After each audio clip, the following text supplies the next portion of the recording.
Hello my dear students, अस्सलाम वालेकुम व रहमतुल्लाह व बरकातुहू। आपके teacher Munir Khan physics electrostatic lecture number 3 के साथ मौजूद है आपके सामने। इससे पहले 2 लेक्चर हम लोगों ने रिकॉर्ड करके अपलोड किए, ठीक है।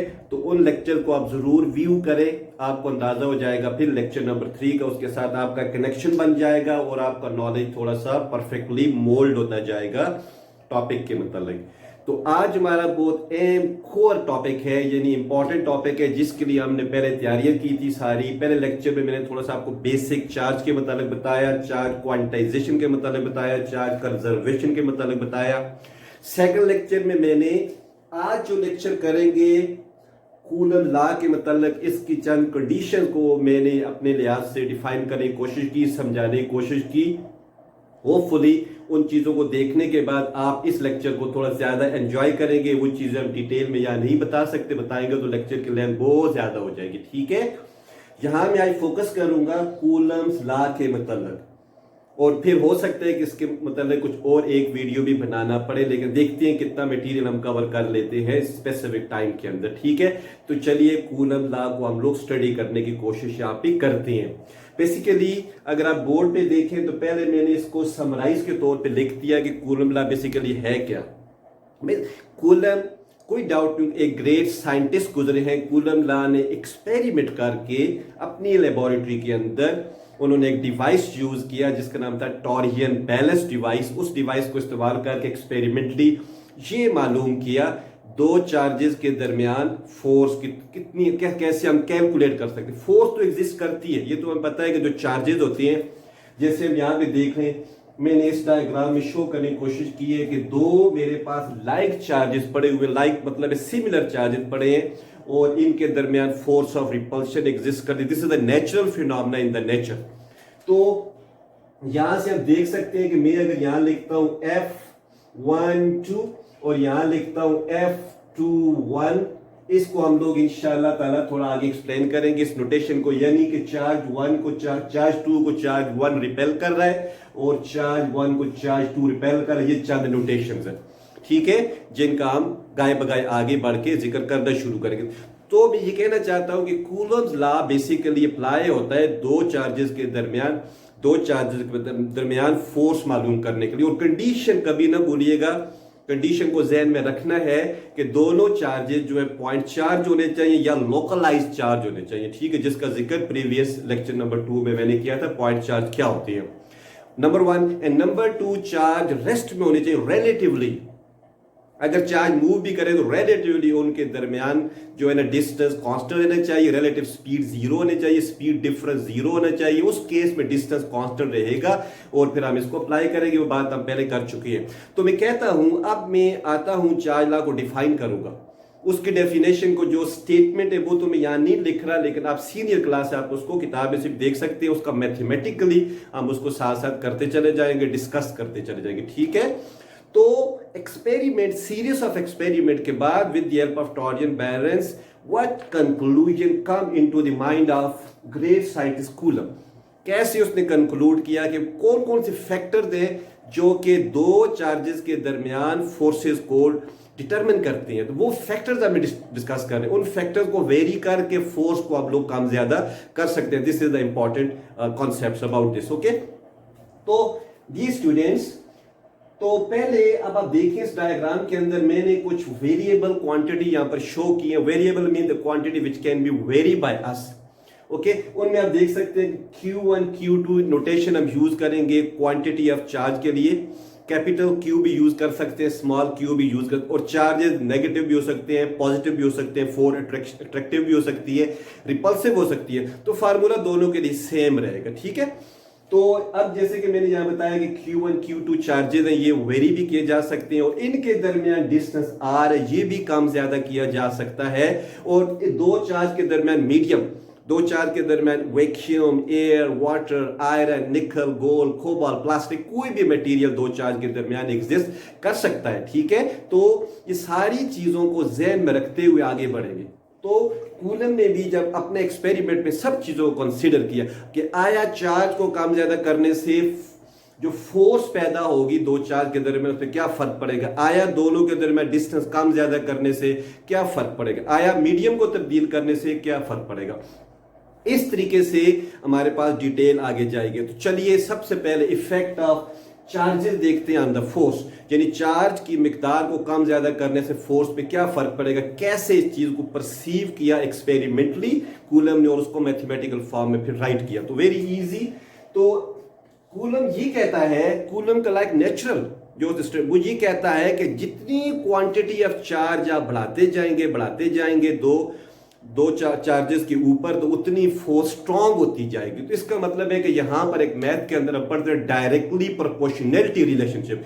तो डियर स्टूडेंट मैं ऐसे लिखूंगा, अब मैं थोड़ा सा बोर्ड साफ कर लेता हूं और उसके बाद मैं पहला एस्पेक्ट इसका आता हूं, पहले एस्पेक्ट के ऊपर आता हूं जो कि चार्जेस के मतलब है। तो पहला एस्पेक्ट जो है वो चार्जेस वर्सेस फोर्स के मतलब हम लोग समझने की कोशिश करते हैं कि चार्जेस और फोर्सेस का आपस में क्या रिलेशन। ठीक है, तो रिलेशन डायरेक्ट है,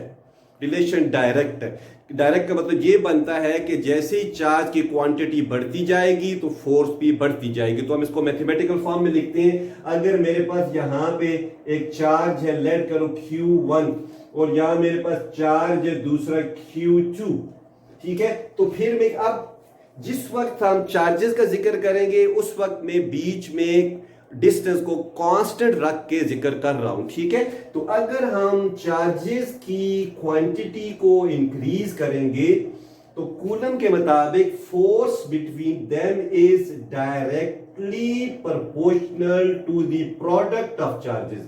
आप कह सकते हैं कि directly proportional to Q1 and directly proportional to Q2।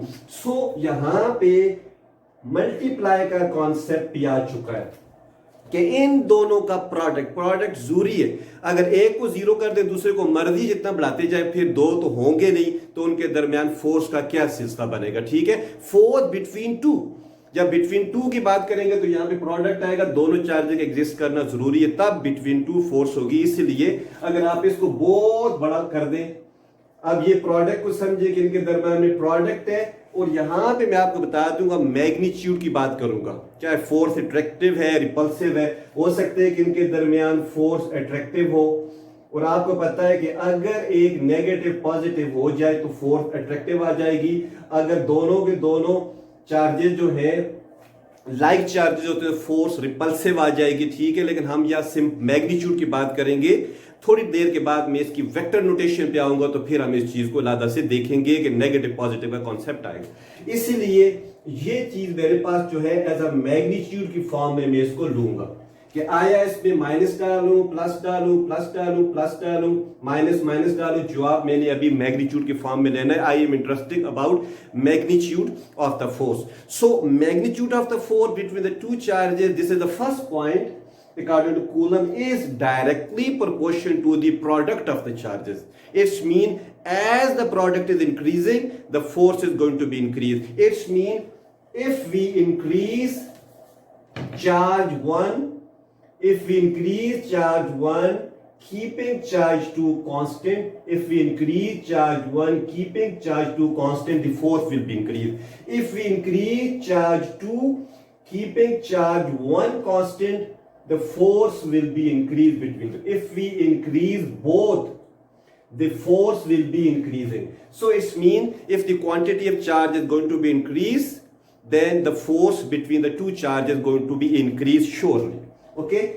Now अगर हम इसको ऐसे भी देख सकते हैं कि अगर कोई क्वांटिटी ले ले, अगर मेरे पास Q1 जो है ये 2 माइक्रोफेराड पड़ा हुआ है और इसके कुछ फासले के ऊपर मेरे पास Q2 पड़ा हुआ है, जो Q2 की मिकदार मेरे पास 3 माइक्रोकूलम पड़ी हुई है। तो अगर ये नंबर हम इंक्रीज करना शुरू करेंगे, इसको मैं 3 करूंगा, डेफिनेटली जब ये आपस में मल्टीप्लाई होंगे, अगर इस इक्वेशन के अंदर मैं इसको डाल के चेक कर दूं कि मेरे पास आ गया जी 2 माइक्रोकूलम मल्टीप्लाई 3 माइक्रोकूलम, तो इनके दरमियान definitely 3 multiply two 6 microcoulomb micro square coulomb square, ऐसा जवाब आ जाएगा। तो इसका मतलब फोर्स भी इस तरह 6 टाइम इंक्रीज हो जाएगी, 6 ठीक इस तरह हो जाएगी। तो इसी तरीके से अगर मैं इन नंबरों को चेंज करूंगा, तो अगर मैं इसको 4 कर लेता हूं, इसको मैं 4 कर लेता हूं, तो डेफिनेटली यहां पर फिर 4 आ जाएंगे और जो प्रोडक्ट इंक्रीज होता जाएगा। तो हम कह सकते हैं कि जैसे प्रोडक्ट इंक्रीज होगा फोर्स भी इंक्रीज होगी, प्रोडक्ट डिक्रीज होगा फोर्स भी डिक्रीज होगी। ये पहला फैक्टर है। So first factor coulomb law का क्या कह रहा है? फर्स्ट फैक्टर कह रहा है कि the force between the two charges is directly proportional to the force between the 2 point charges are localised charges.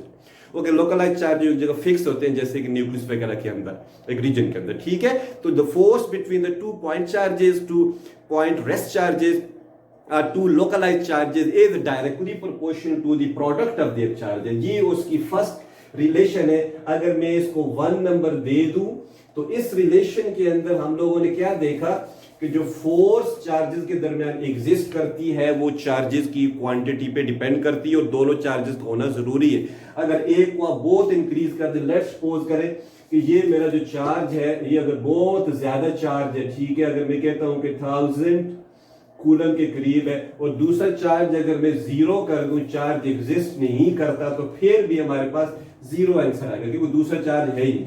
तो दोनों चार्जेस को होना भी जरूरी है और उनके ऊपर चार्ज होना चाहिए, तब इनके दरमियान फोर्स बनेगी और फोर्स की क्वांटिटी उनके प्रोडक्ट के बराबर आएगी। अब हम चलते हैं सेकंड फैक्टर के ऊपर, ठीक है।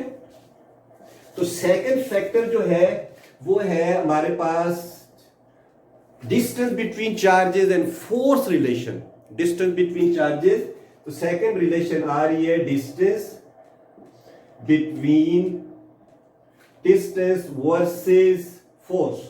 सो आप इस डायग्राम से देख लें इसके कि मेरे पास अगर ये 2 चार्ज पर लेट करें कि यहां पे मेरे पास Q1 है और इसी तरीके से कुछ फासले पे Q2 पड़ा हुआ है। अब हम चार्जेस को कांस्टेंट करके सिर्फ डिस्टेंस को वेरी करके देखेंगे। ये कूलम ने जो अपनी लेबोरेटरी में टॉर्जन बैलेंस के साथ एक्सपेरिमेंट किया, उसने इस तरीके से सफियर जो लिए थे उनके दरमियान डिस्टेंस बढ़ाता गया, और बढ़ाने के बाद उसने एक रिलेशन डेवलप कर दी।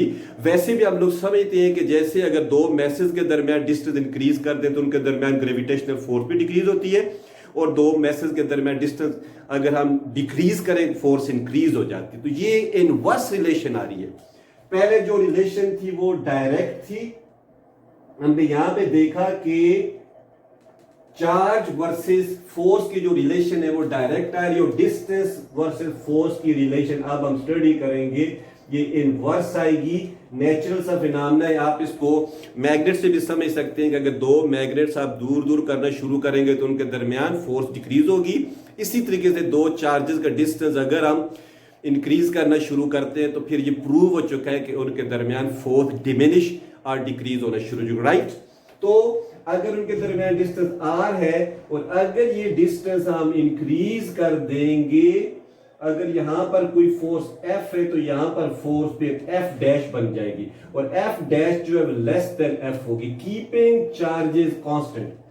अगर चार्ज कांस्टेंट है और अगर हमने यहां पे जो डिस्टेंस r डैश कर दिया है which is greater than r, तो फिर एक न्यू फोर्स जो बीच में आएगी F डैश, वो भी लेस देन होगी पुरानी फोर्स जब डिस्टेंस के दरमियान कम था। अब रिलेशन है क्या? बेसिकली मैथमेटिकली ये है इनवर्सली प्रोपोर्शनलिटी का कॉन्सेप्ट है। तो कूलम ने ये चीज एक्सपेरिमेंटली करने के बाद उसको मैथमेटिकल फॉर्म में लिखा कि इलेक्ट्रोस्टैटिक फोर्स, जो फोर्स होती है इन दोनों के दरमियान, इसको हम कूलम फोर्स भी कह सकते हो, इलेक्ट्रोस्टैटिक फोर्स भी। Electrostatic force between the 2 charges is inversely proportion to the square of the distance between the center of the charges, between charges, okay। Charges के दरमियान जो हमारे पास डिस्टेंस है उसके स्क्वायर, इसे कहते हैं इनवर्स स्क्वायर लॉ।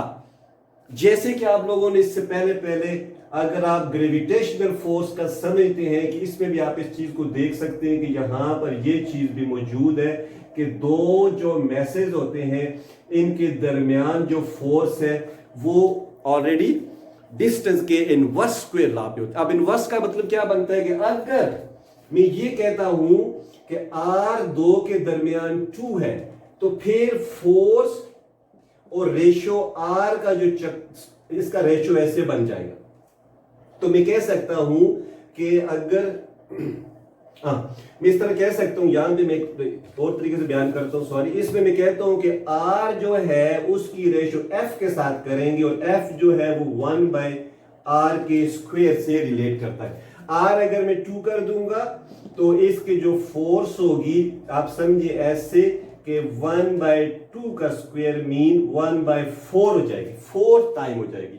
ऐसे ही अगर मैं R को 4 कर दूंगा, यानी दो चार्जेस के दरमियान पहले मैंने 2 मीटर पे रखा, लेट्स सपोज करें हम सिस्टम इंटरनेशनल तो 2 मीटर पे रखा, तो फोर्स 1/2 स्क्वायर न्यूटन हो जाएगी। तो यहां पे आप देखें, अगर मैं इसको न्यूटन के अंदर कंसीडर करता हूं और इसको मीटर में कंसीडर करता हूं, तो इस तरीके से आप इस रिलेशन को समझ सकते हैं मैथ के अंदर। अगर ये 4 कर देंगे तो फिर F हमारे पास समझिए कि 1/4 का स्क्वायर मीन 1/16 न्यूटन हो जाएगी। इस तरीके से फोर्स डिमिनिश हो रही है by the inverse of the square of the distance between two charges. Okay, so 2 point charge जो कि रेस्ट में होंगे उनके दरमियान अगर डिस्टेंस आप इंक्रीज करते जाएंगे तो फोर्स की जो डिक्रीज हो रही है इस रिलेशन के साथ डिक्रीज होगी। अगर फोर्स डिस्टेंस उनके दरमियान आप डिक्रीज करेंगे तो फोर्स इसी रिलेशन के साथ इंक्रीज होना शुरू हो जाएगी। तो एक पहलू इंक्रीज होता है, दूसरा पहलू डिक्रीज होता है, ये इनवर्स रिलेशन है। ये इस तरीके से अपना कूलम ने एक्सपेरिमेंटली इस चीज को साबित किया। तो दो हमारे पास चीजें आ गई। अब मैं बोर्ड को साफ करता हूं। एक मेरे हमारे पास आ गई है ये 1, अगर इसको मैं इसको 2 बोलता हूं, ये सेकंड है मेरे पास, ठीक है। फिर इन दोनों को हम कंबाइन करते हैं। अब मैं बोर्ड को साफ कर लेता हूं, फिर मैं इन दोनों को कंबाइन करके एक यूनिफिकेशन की शक्ल में जब लिखता हूं तो ऐसे में इसको लिख सकता हूं, force is directly proportional to the product of the charges and inversely proportional to the square of the distance between the charges. Okay, तो ये चीज आ गई। और आप फर्दर समझते हैं कि where there is a proportionality between the two physical quantities and then there will be a constant known as proportionality constant, like pi is the proportionality constant, like capital G the universal gravitational constant, the proportionality constant. Okay, तो इसीलिए अब अगर मैं हम इसके दरमियान equal का sign introduce करेंगे तो then there will be a constant, जिसको मैंने अभी k से शो किया है, और आगे मैं k को इलुबरेट करता हूं आपके लिए कि k का मतलब क्या होता है। ठीक है, तो ये बीच में जो k आ चुका है ये है प्रोपोर्शनैलिटी कांस्टेंट। और फिर k को भी कैलकुलेट किया गया एक्सपेरिमेंटली, k क्या होगा।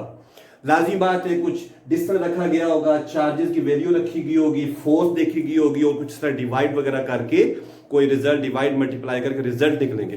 तो चलिए k को थोड़ा सा और यहां पे समझते हैं कि k बेसिकली खुद एक इक्वेशन बेस्ड है, और ये है जिसकी इक्वेशन ऐसे बनती है 1/4 पाई एप्सिलॉन नॉट। तो ये कुछ इसकी इक्वेशन है। ठीक है, तो दो चार्जेस के दरमियान हम k का जिक्र कर रहे हैं, k का। ठीक है जी, k दो चार्जेस के दरमियान क्या होता है। तो यहां पे आपने देखा, एक मैंने लिखा है, एक इक्वेशन लिखी है k की, जिसकी मदद से आप दो चार्जेस के दरमियान k को मालूम करेंगे। मालूम किया जा चुका है कि अगर दो चार्जेस के दरमियान ये k की वैल्यू सिस्टम ऑफ यूनिट पे डिपेंड करती है, और k की वैल्यू दो चार्जेस के दरमियान मीडियम पे डिपेंड करती है। ठीक है, अगर दो चार्जेस के दरमियान मीडियम वैक्यूम लूं तो फिर इसका ये फार्मूला है। एक मैं वीडियो बनाऊंगा effect of medium on the Coulomb's force, electrostatic force, वो आप देखिएगा। इसके बाद अगला जो लेक्चर होगा इसी के मतलब हो। यहां पर मीडियम का इफेक्ट में ज्यादा एक्सप्लेन नहीं कर रहा, ठीक है, लेकिन इफेक्ट है। ये जो कांस्टेंट है इस तरह का कांस्टेंट नहीं है। जो हमारे पास g है, g की वैल्यू है universal gravitational constant, and the forces between the message जो होती हैं वो एक लॉन्ग रेंज पे भी होती हैं, और ये फोर्सेस मीडियम पे डिपेंड नहीं करती। दो मैसेज के दरमियान अगर पानी रखते हैं, दो मैसेज के दरमियान प्लास्टिक रखते हैं, दो मैसेज के दरमियान कुछ चीज भी रख लें तो उसका यूनिवर्सल ग्रेविटेशनल कांस्टेंट वो ही रहता है। लेकिन ये केस यहां पे नहीं है। k जो है ये मीडियम पे डिपेंड करता है, k की वैल्यू वेरी करती है मीडियम टू मीडियम। अभी जो मैं आपको दिखाऊंगा ये वैक्यूम के लिए आइडियल केस में हम जाके काम करते हैं। वैक्यूम के लिए इसकी में आप समझ लें कि जो k की वैल्यू अप्रोक्सीमेटली हम लेते हैं 9 into 10⁻⁹, और इसके साथ इसके एक यूनिट भी लिखा जाता है। ये सिर्फ नंबर नहीं है, ठीक है ना, एक इसके साथ एक क्वांटिटी है, इसके साथ एक यूनिट भी मेंशन करना पड़ेगा। वो यूनिट मैं अभी लिखता हूँ, थोड़ी देर में आपको आगे बताता हूँ यूनिट कैसे बनाना मुश्किल नहीं है। न्यूटन आप लिखेंगे न्यूटन मीटर स्क्वायर, आप डिवाइड में लिखते हैं या ऊपर लिखते हैं कूलम स्क्वायर। ये साथ में इसका यूनिट है 9 इंटू 10⁹ और ये आप यूनिट अगर आप इसकी मैग्नीट्यूड को देखें तो बहुत बड़ा नंबर है, गीगा में आ रहा है, 9G के अंदर गीगा में आ रहा है, ठीक है। और ये बहुत बड़ा नंबर है। इससे आप अंदाजा लगा सकते हैं कि जो चार्जेस के दरमियान फोर्स होती है बहुत स्ट्रॉन्ग फोर्स होती है, लेकिन ये थोड़े से शॉर्ट डिस्टेंस में होती है, लार्ज डिस्टेंस में ये डिमिनिश हो जाएगी, ठीक है। इस पॉइंट को ध्यान में रखना है, ये बहुत स्ट्रॉन्ग फोर्स है। अगर आप इसके कांस्टेंट के साथ कंपेयर करेंगे तो ये 6 point something into 10⁻11 newton metre square by kilogram square आता है। ये बहुत छोटी फोर्स है, right.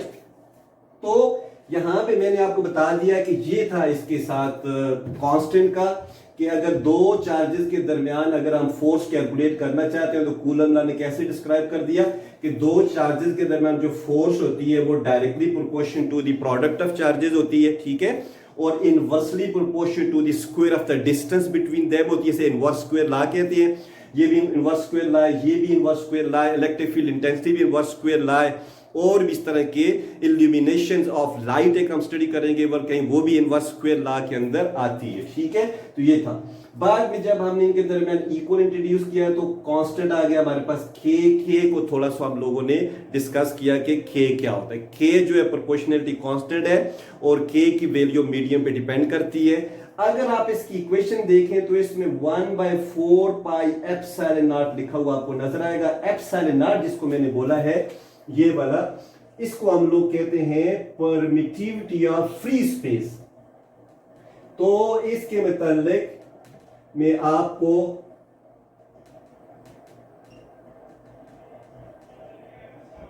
Permittivity of free space इसको हम लोग बोलेंगे यहां पे। इसके मुतालिक मैं आपको अगले लेक्चर में डिटेल के साथ समझाऊंगा। इसमें एप्सिलॉन नॉट के अलावा एक एप्सिलॉन भी आएगा, ओके, उसके अलावा रिलेटिव परमिटिविटी भी आ जाएगी, जिसके अंदर हम लोग स्टडी करेंगे। रिलेटिव परमिटिविटी देखेंगे, परमिटिविटी ऑफ मीडियम देखेंगे, परमिटिविटी ऑफ फ्री स्पेस देखेंगे।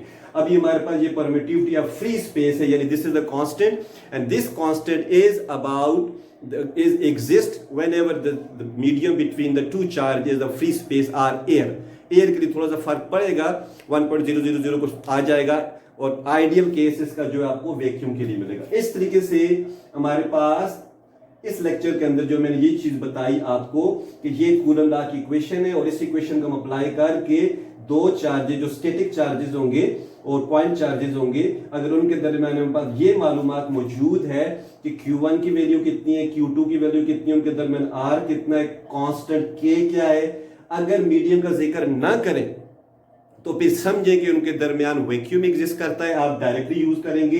लेकिन अगर मीडियम का जिक्र कर दिया तो फिर मैं बताऊंगा आपको इंशाल्लाह अगले मीडियम में, यहां पर डिनोमिनेटर में कुछ और चीज भी आ जाएगी, इसके साथ मल्टीप्लाई होके के की वैल्यू को डिक्रीज कर देगी, फोर्स डिक्रीज हो जाएगी।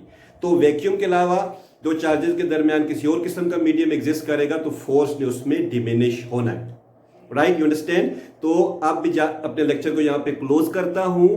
अगले लेक्चर में मैं आपको बताऊंगा vector form of coulomb law, क्योंकि आपको पता है कि फोर्स जो होती है वेक्टर क्वांटिटी होती है, वेक्टर फॉर्म में क्या रिलेशन है, न्यूटन थर्ड लॉ कैसे अप्लाई होता है, और उसी लेक्चर में मैं आपको बताऊंगा इफेक्ट ऑफ मीडियम। दो चीजें जिक्र करेंगे अगले लेक्चर के अंदर, ताकि हमारा ये टॉपिक कंप्लीट हो जाए, ताकि आगे हम इलेक्ट्रिक फ्लक्स गाउसियन लॉ के ऊपर आगे की तरफ हम लोग बढ़ना शुरू करें। Thank you. अगर आपको लेक्चर पसंद आया इसको शेयर करें, सब्सक्राइब करें, लाइक करें, ठीक है, एंड बेल बटन दबाएं। Thank you very much. Almighty Allah bless you.